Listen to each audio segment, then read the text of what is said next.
Julie, Hello, Tyga. we haven't talked in We so long. we haven't. We haven't. It's been a long Can I time. start with the big question right away? Sure. Everybody that knows you, and I'm going to cut this into small pieces and put it on Instagram. Everybody wants to know one big question. What? You know it. What? One big question, Julie. What's the big question? When Uh-huh. will Huh? you host the next I know where this is going. National Uh, Dental dental assistant. Assistant Conference? Oh, I don't know. We have to figure that out. Maybe next year. We have to find the right space and bring it back to Chicago. I liked it in Chicago. I have to say it went really well, only because everybody can fly there easily. You know what I mean? It's kind of like a central point, don't you think? People can fly to Dallas, and it's going to be nice and warm. Dallas, nice and warm, but it's expensive to fly to Dallas from New York, or Yeah. it takes a while to get there. It's just, Or Austin. People so would have a good excuse to come to Austin. we could hold it in Austin. We could. It We'll has have to a figure good that out. ring to it. I Okay, so know. what if I make you to agree to this? This was my dream for the last 2 years. I think it's March 7th or March 8th is the National Dental Assistant Day. Well, the week of, there's a The week week that of. it's Dental Assistant Recognition Week. So what if we put something in play for Dental Assistant Recognition Week at the end of that That week? week. That would be perfect. Yeah, I for can't we can guilt 2025. every doctor in the country to be like, yo, like if you want to appreciate dental assistants, you're sending them to this conference.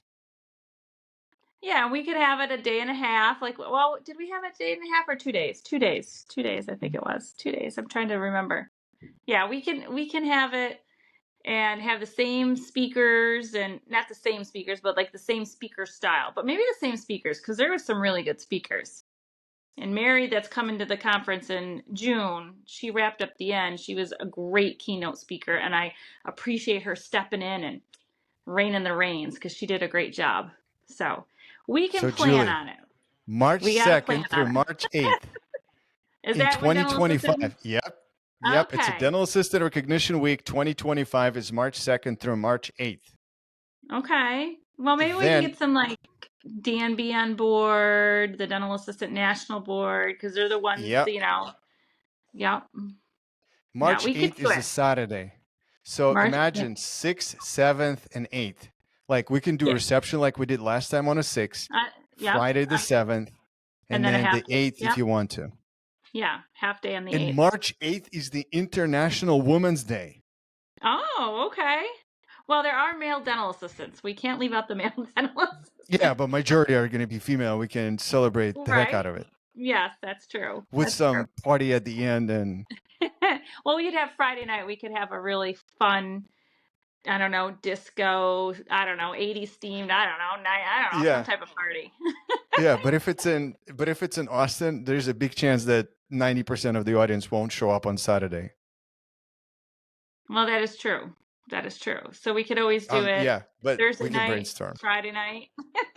We can brainstorm. So, but let's It talk would be about so the cool. event in June, and we'll kind of be like a teaser. How about that? A teaser. The teaser. I like that. So the teaser bigger. is I was driving visiting my offices in Austin since I moved to Austin, and every single office has a problem with dental assistants. Some have a problem with not having dental assistants. Some offices, I was just like knocking on doors one Wednesday. I go to the office and I drop the flyers, and I dropped the flyer for the conference, and the office manager says, she's like, I would love to go, but I don't have any dental assistants. I'm like, what do you mean? How do you have a dental office without a dental? She's like, we're struggling. We don't have any dental assistants. So this event is not going to help you to find the dental assistants that we're hosting in Austin, but this is the event that I wanted to put for the offices that do have assistants, but they don't have a path for them to grow professionally, or they need the certification, or they need CE, or they need BLS or CPR certification. That was the goal behind it. Yes. Yes. Then I And reached and out it's to you and you hard said, nowadays to let's do find. it. Yeah, let's do it. It's hard to find dental assistants. I think everybody in the country is struggling with the finding the dental assistant, the right one for their practice, because they're seem to disappear somewhere. And I don't know if it's a office issue that people don't want to work at the office, or if it's a dental assistant issue, people don't want to be dental assistants. So I think we have to find common ground and find a common answer to get that rectified so that we're not in shortage, or I don't want to be in demand. I want it to be nice so that offices, if they need a new dental assistant, have a pool to, not a big pool, but a pool to pull from. Right. So what do you think happened? Like we know sort of like what happened with hygienists, right, during the COVID, but what happened with dental assistants?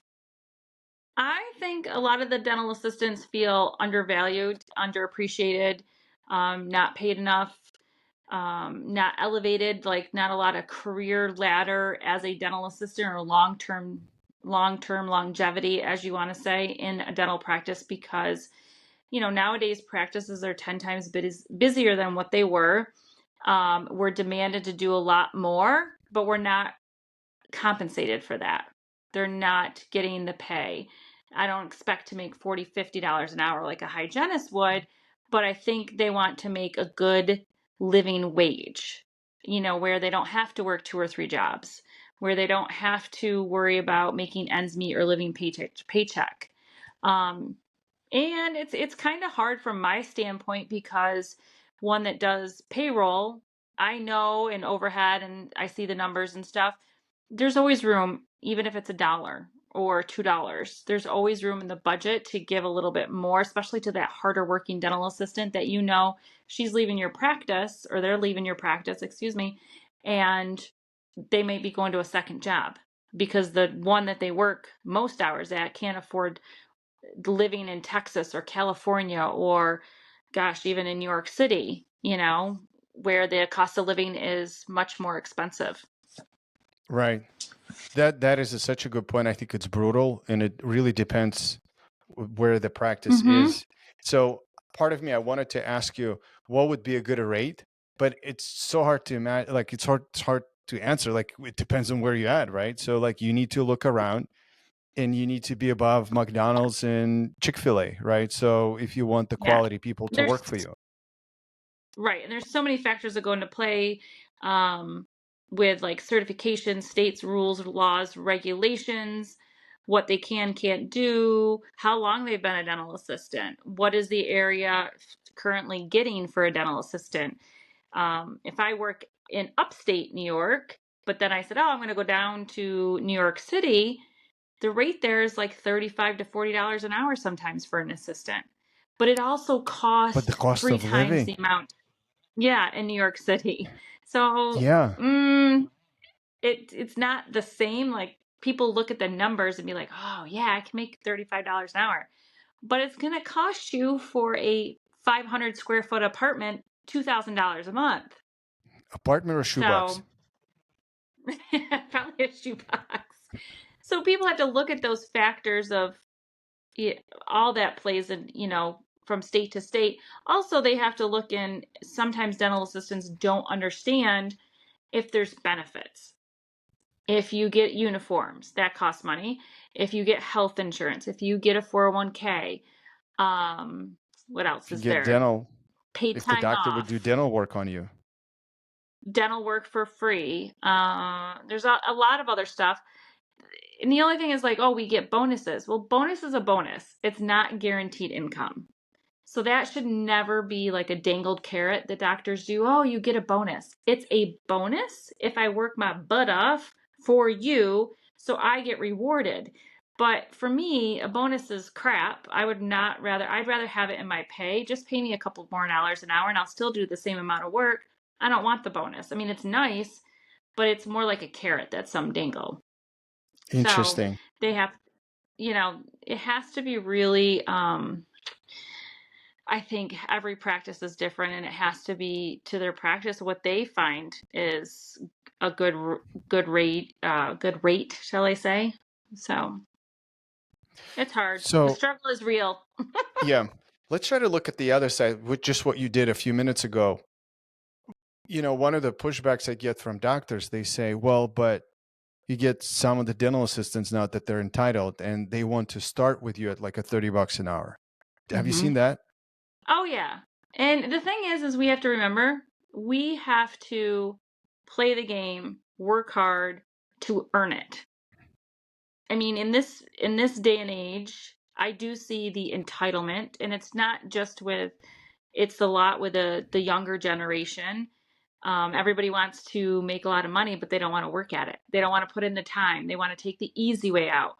Uh, it just it's there's two sides to the story, and I think the dental assistant that just started out in a year and now wants to make $40 an hour, no. You know, yeah, I think you have to serve your time, put your time in, work hard, do what's needed of you, and I think that will come later. Um, so And it's that's what we're just, going to and talk I'm still at the getting there. conference. Mm-hmm. We have Yeah. 6 amazing speakers. 6. Yes, we do. No, sorry. 6. 4 speakers because 6. you and Mary going to do 2 tracks. Yes, yes. So we have And 6 amazing sessions and 4 speakers. yes. Yeah. Let's take a look. I want to share the screen so that everybody can see it.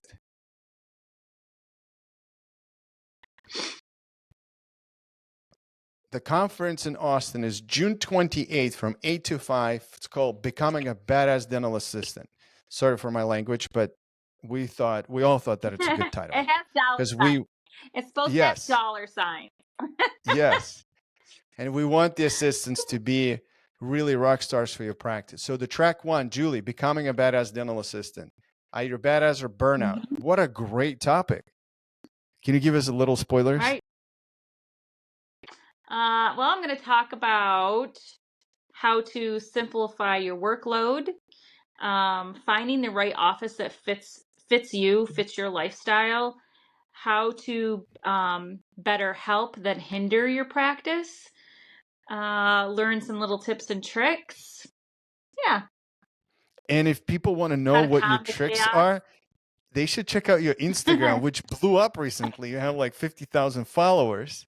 I don't know how that happened. Now I'm at 64, but that's Right. okay. Who counts? All right, let's stop bragging. It's so funny because, you know, I started the Instagram account way back when first Instagram started, just as fun. It used to be a bunch of memes. And then, you know, I started to put myself out there to be relatable. My whole thing is I've been doing this for 32 years. I want to be relatable. I don't want to be fake and phony. I don't want to think I know it all because I sure the heck don't. I want to help the next dental assistant because I truly do love what I do. I know it's not all, you know, roses and daisies and fresh fields and every day is, you know, perfect, but it's a very rewarding career to me. And I want to make sure people know that they always have support around them. And there's a whole community of dental assistants out there that can support them. So that's amazing. All right, and again, we're going to talk about it on the conference. What? We got Mary. Yes, we got amazing Mary, who's going to talk about OSHA HIPAA. Yes, which is important because it helps protect the patient and it also helps protect the employee and makes your practice exactly where it needs to be for the safest dental visit ever. Julie, and guess what? Mary is going to come in and give the actual checklist to people. Meaning when you leave and you go to your practice on Monday, you know what to do. I think that's the thing that we really want to set this conference for is actionable, meaning you know what to do with this information. Right. So when you leave, you will have items that you can take back and implement into your practice right away. Absolutely. Yep.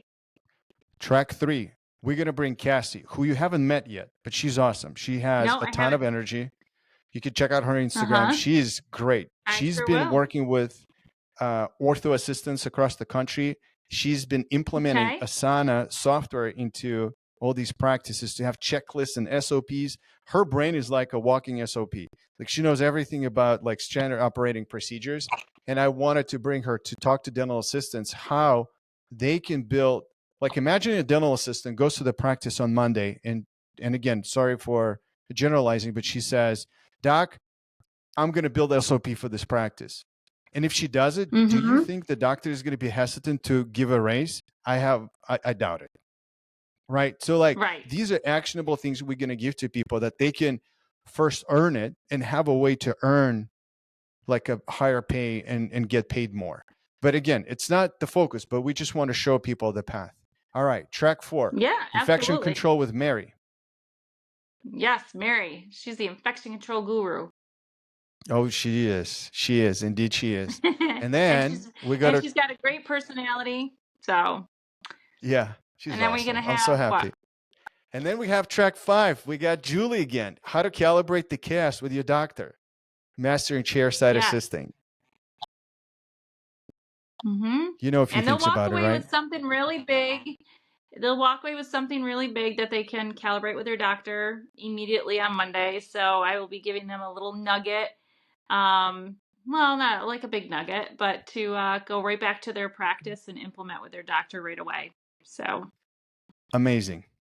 So it seems like this is still my old agenda, but we have a little bonus point right after you. We have track 6 with Dr. Brian Stimler, who is going to talk about communication skills with your doctor. And I have it, awesome. I believe, somewhere else. Let me make this a little bit bigger. So he's actually going to talk about, where's Brian? Track 6, communication. Clinical communication, how to receive and give feedback. So imagine dental assistant is trained to give the feedback back to the doctor. And he wants to talk about that. And inter-team communication, so basically taking the lead and communicating with the team. He's an interesting character, Awesome. black belt in jiu-jitsu, fun doctor, fun guy to be around. So I'm very happy. So this is our lineup, and I think it's going to be pretty cool. It's going to be really, really cool. So I would think that with a 50 seats limit, we're going to get a lot of people from Austin, but it's open for anybody who wants to travel and spend a day in Austin. And then, it's a Friday and then you can stay Saturday, Sunday. That would be fantastic. Yeah. And go out Friday night in Austin, right? I heard this is quite the, I don't know. I've never been. You haven't been to Austin? No. Oh, we're gonna have to make some I've been outing. to where the Cowboys play. That's about it. I think I've been to their practice place wherever they play. That's about it. That's Dallas. So. I think it's Dallas. Or whatever that is. Yeah, maybe it's Dallas. Yeah. Who do you think this event is for, Julie? Like if you would paint an avatar of a dental, and let's talk about dental assistant and the doctors. Maybe there's a doctor that would consider sending dental assistants. Or maybe there's a doctor that wants to bring his dental assistant team, or bring their dental assistant team, I should say. Yeah.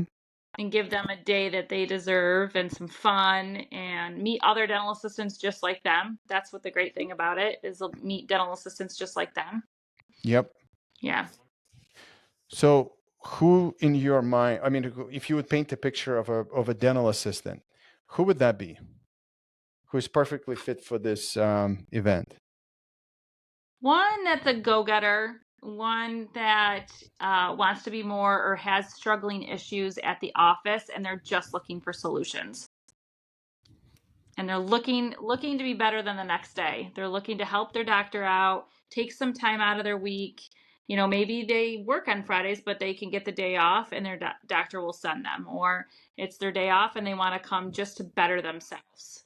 Even if maybe they do all this at their practice, they just want to come to better themselves, to walk away with one more thing they can implement and make their practice better. So that's interesting. Can we take a little bit of segue?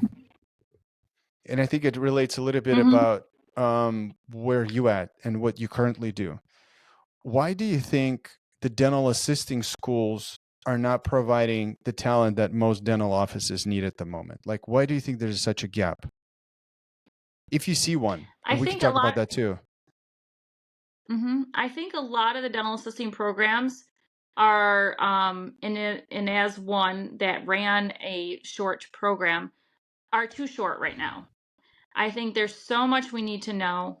I think we need to invest a little bit more in lengthening the programs.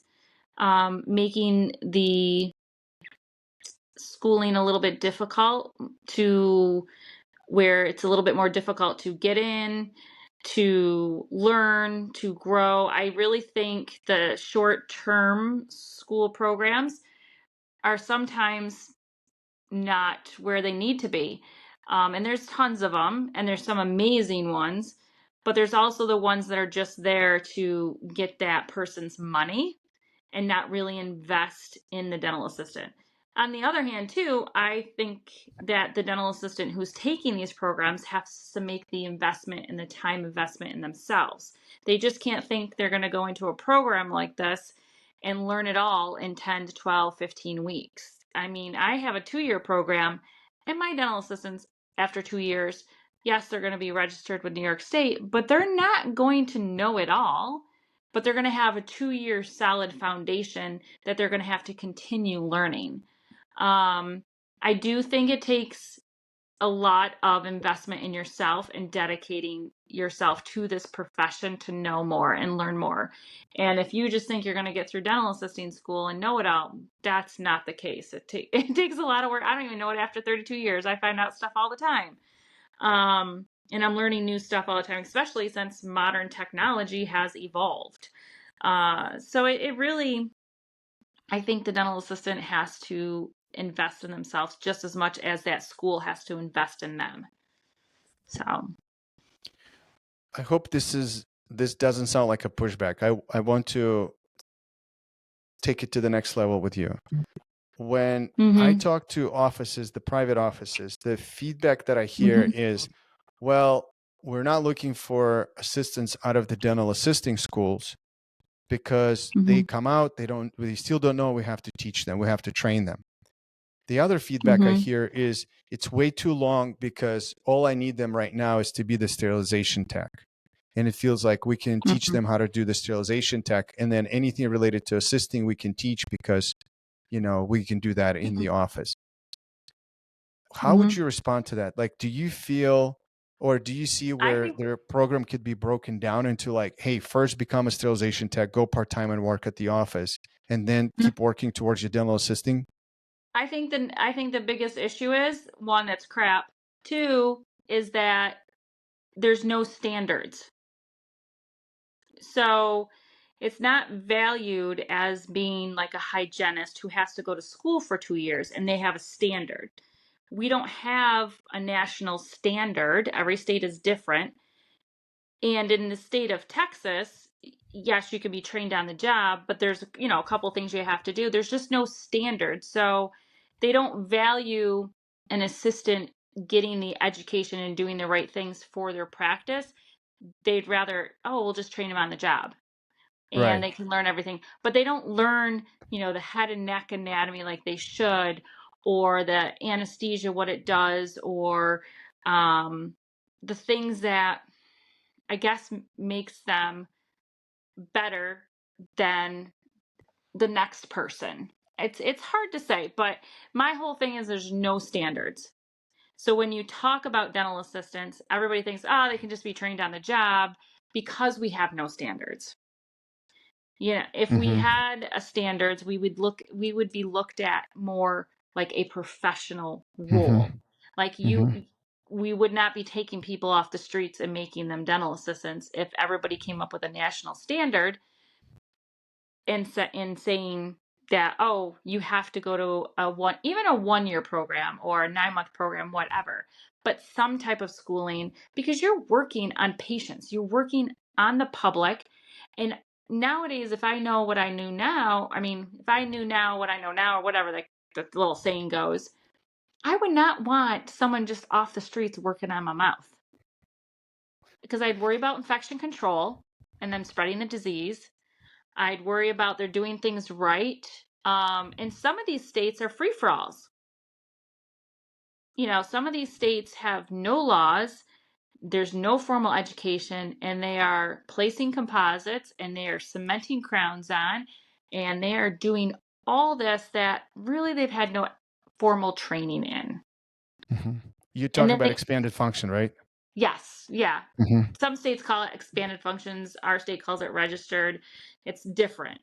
So a lot of the assistants that do go through the schooling, get their licenses, feel jilted because Sally Sue came off the street and was trained, and I was trained off the street. But back then, there was no laws. When the laws came in play for my state, I went and followed the laws and got my registration and everything. Um, but Sally Sue comes off the street and she's getting paid the same amount of money, and you went to school in the last 3 years. Right. So I think if it was looked at as more of a professional role and not just a job, it's actually a career, I think we'd be better off in the end. And practices wouldn't struggle. I mean, even myself, and I try to tell people this all the time, I've been doing it for 32 years. So if I came into your practice, I still have to be trained on how you do things. And that's with any job. Even if someone came to work for Zen 1, they still have to be trained on how you like your processes. They go to work for IBM, they still have to be trained on the processes. They may know the role of a software engineer, but they still have to be trained on the company processes. Right. That's the thing, is we have to be trainable. Even though we're educated in the role, I would still have to know how the doctor likes stuff. And it's going to take a while to know his little quirks and their little quirks and passing instruments and not this instrument and that instrument. So I think once Interesting. and and honestly, the biggest drive or culprit of this is the dentist. We have What to do you have mean? them, meaning that they have to come together as a collective group to get better for us. Because you mean advocate for the dental assisting standard? Mm-hmm. Yeah. Good luck. Right? I mean, we can only do so much as a collective group. We don't have all the power. The dentists, dental associations have the power. Yeah. Okay. Like the Texas State Dental Association, whoever's the guru there. Can I tell you a little secret? Mm-hmm. I don't think even they have the power. Because like nobody cares about ADA and TDA and maybe AGD is still powerful, but like the ADA doesn't have anything to do with it. It's the dental association that makes the laws and rules, regulations with the backing of the board that they have, would change the laws where they would it would be it's the dentists that are on these boards that would collectively change the laws, just like, and we don't have a strong association. The ADA is not really a strong association. So for dental assistants, not the American Dental Association. So really it would be a group of dentists in every state that would have to come together to push for national standards that really value and get all their other cronies on, I say cronies, all the other dentist colleagues on board saying, yes, this has to be recognized as a profession, because we're not, And it's disheartening because totally see both sides. Yeah. And so it's disheartening. And one, you have to be the dental assistant that wants more out of your career. Two, you have to be the dental office that wants to help your dental assistant have more out of their career. Right. Yeah, it's kind of playing like a tango. It takes two to tango. Yeah. It does. It does. And there's so much to your point. One of the things I always have interesting conversation with my offices when I go and visit offices, if I see dental assistants cleaning floors at the end of the day, I have a problem with that. Yeah, me too. Chickie ain't clean. No. And I would never make any of my team clean floors, whether the hygienist, if they choose to, because we don't have a cleaner right now, but if they choose to, that's one thing. But if they told me I don't want to do it, I'm not going to make them do it. I'll come in and do it myself. I'll clean the toilet or whatever. But I don't think, I think sweeping the floor and making sure it's debris free, everything. But if you want someone to clean your office, like a weekly cleaner, I think that should be hired out. Yeah. I'm not a big fan and I think I talked about this on one of the podcasts, is like, so on one hand, we want doctors. Oh, no, doctors want to have professionals. Like, well, why can't they be professionals? Why can't my dental assistants desire and this and yada, yada, yada? I'm like, well, it's kind of hard if they have to clean the floors. Like, if you want true professionals, like Mm-hmm. Hire a cleaning crew, Yeah. right? They should turn over the rooms. There's no question about it, right? Like the rooms should be clean. Right. And at the end of the day, you make sure the floor is swept and all that stuff. Yep. Absolutely. But if Yeah. you want a weekly mop the floor type thing, that should be hired out. And Right. it's under it's understandable because I had somebody reach out. I get DMs all the time, and somebody said they're making me go out and cut the flowers and pluck the weeds. I go, absolutely not.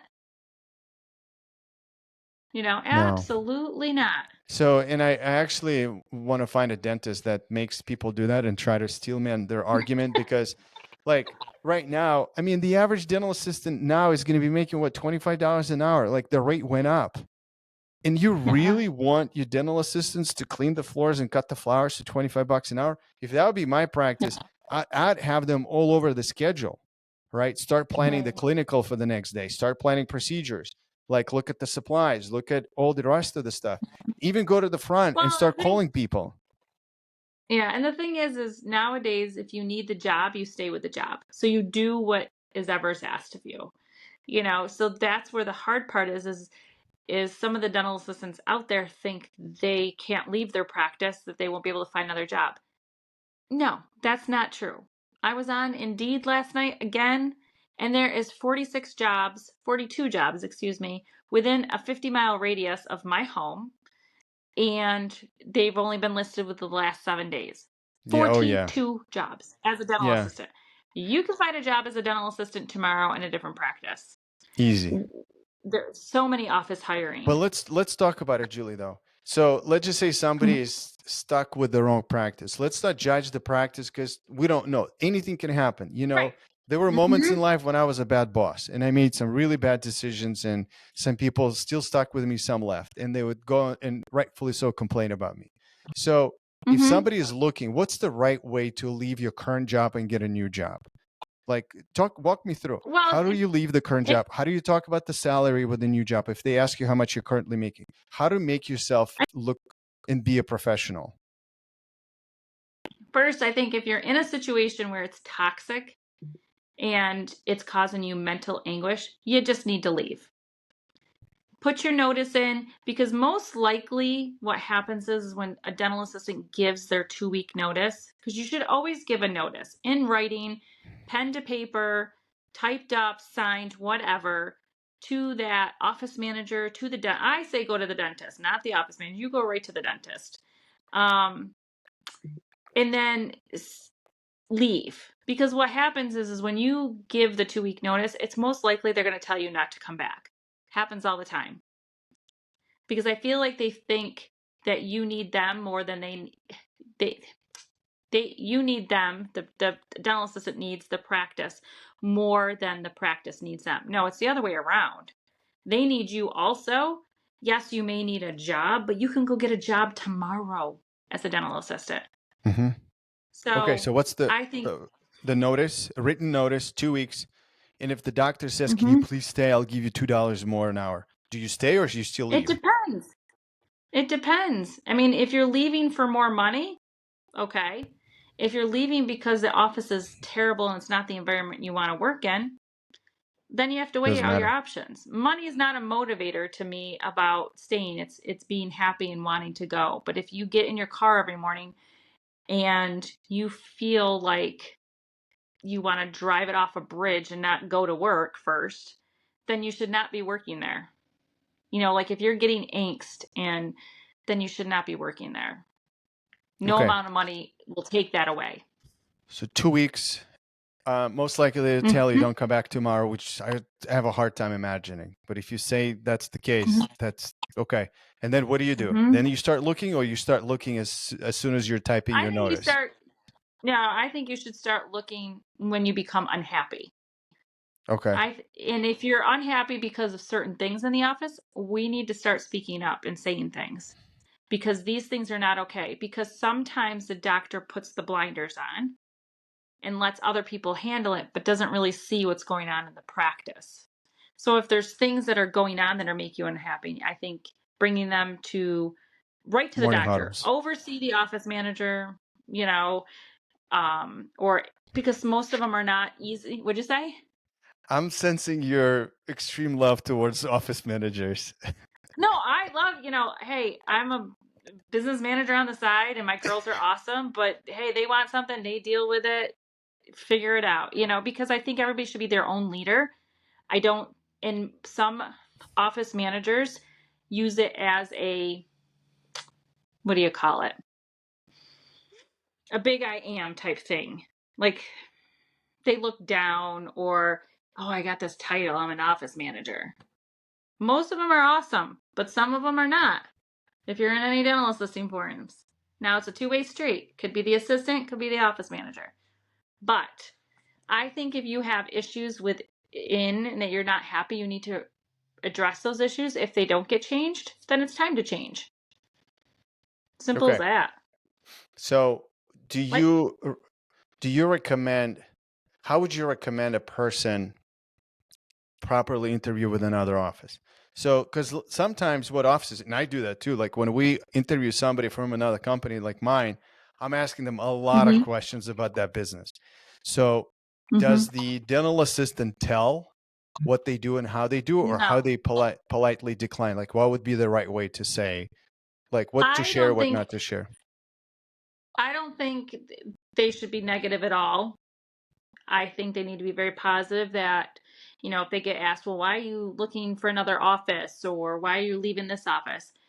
I think they should just be honest and say, I'm looking for a change for myself, not be negative or anything about the current office because it looks bad on them. Also, it might come around to bite you if, say, Dr. So-and-so is interviewing you and you're working at Dr. So-and-so and not realize that they're best friends. So you have to be the dental community is very small. I just say positive things. I'm leaving because I want to change. I have noticed myself feeling angst, certain things that are not negative towards the practice, like, oh, Sally Sue, the hygienist, is terrible. She's mean to me, not like that. So, because sometimes, like you said, the dental community is small. And just like myself, I know what offices around here not to work for. You go into offices and you'd be like, I'm never going to work here, or why people leave, or people talk. So it's a small community. Yeah. Small community. Julie, what's the right way to approach the rate? So you're applying for a new Just job. ask for it. Just put it on a paper. Just ask for it. I always say to do your research in the area of like how much, if you're looking at all the jobs, so if I was looking at all the jobs in Texas and I have 32 years of experience, I've been X, Y, and Z, and I see an ad for $32 an hour, 4 of them, I know the going rate for myself is $32 an hour. I'm going to ask every office out there. Nah, I would ask for the starting rate of 32, especially if you're making $20 an hour. That's a $12 an hour raise.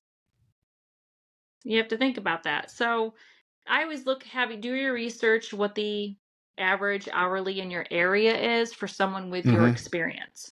Yeah. And definitely you want it to be more per hour. So if you're at 17, which God, I hope, I know there's some dental assistants that are, but you want to maybe 20, 21, something more that's going to make it worth your while to work at that practice.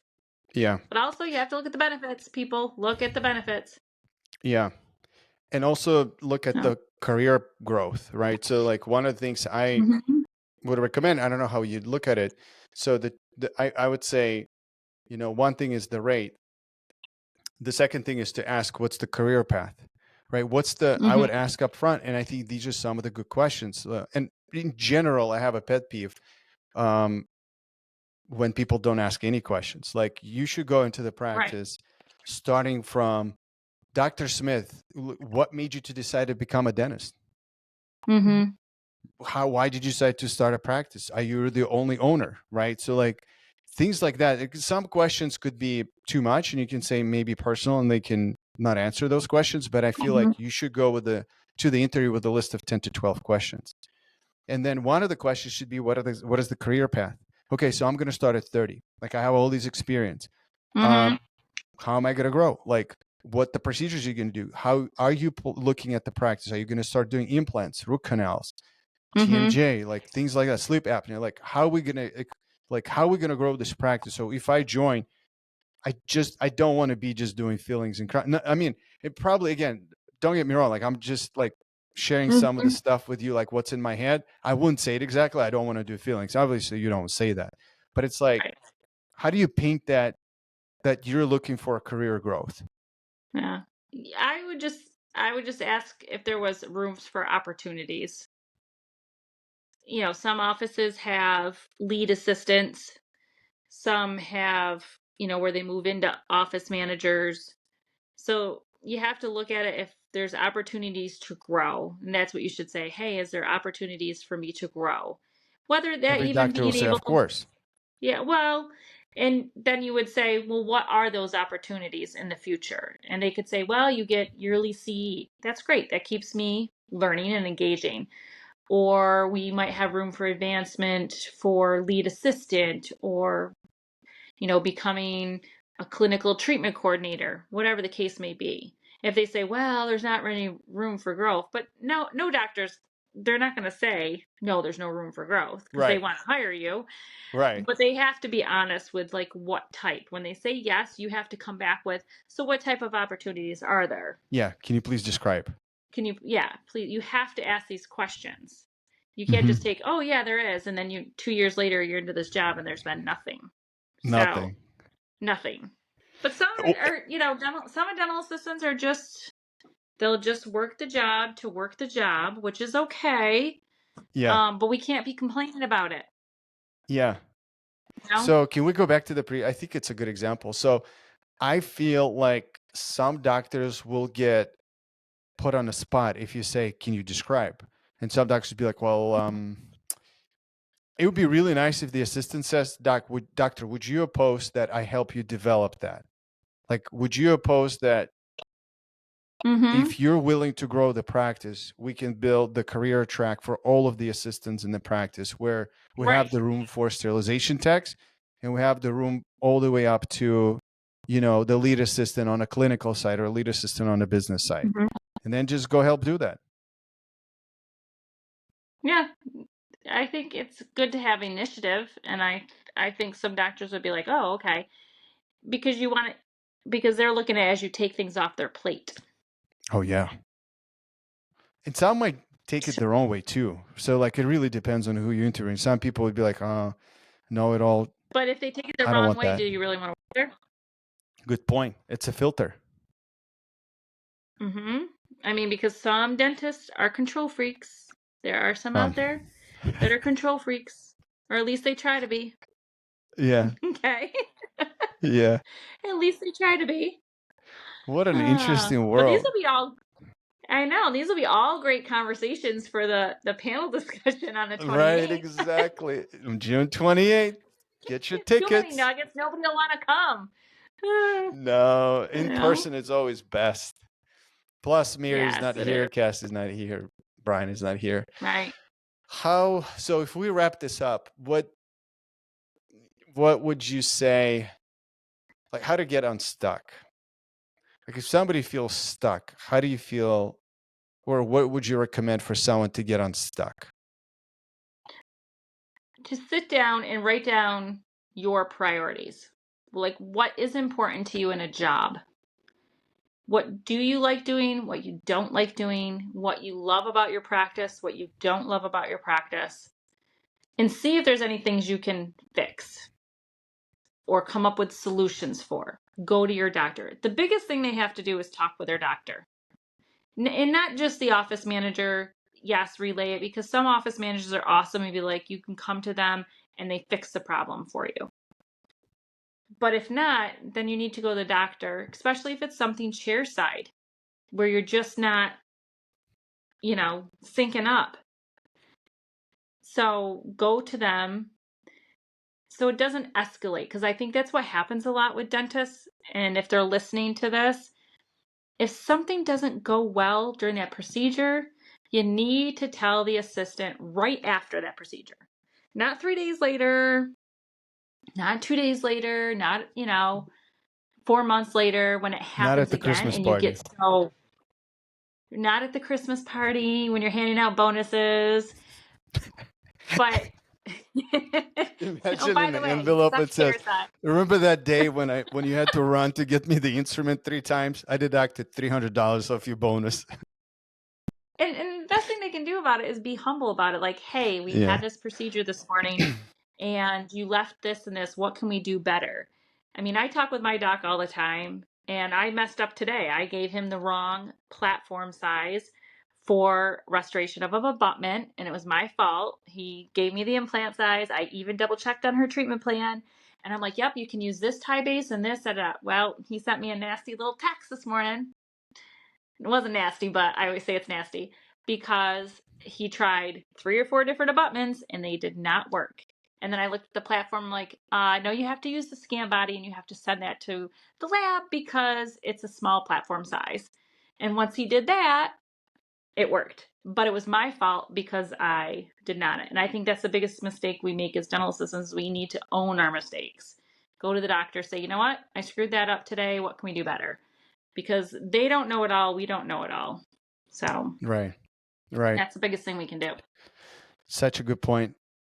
All right, Julie, I hope you're going to come to Austin. We're going to start planning once we get closer to June, probably Well, I like am coming towards to Austin. Yeah. Unless you're going to put on a blonde wig and be me. I mean, That's not what I meant. I meant we're going to start planning for you to come early so that we can like hang out maybe Thursday for you and Mary, and then Friday do the event. Yes, if we can come in Thursday, that would be great.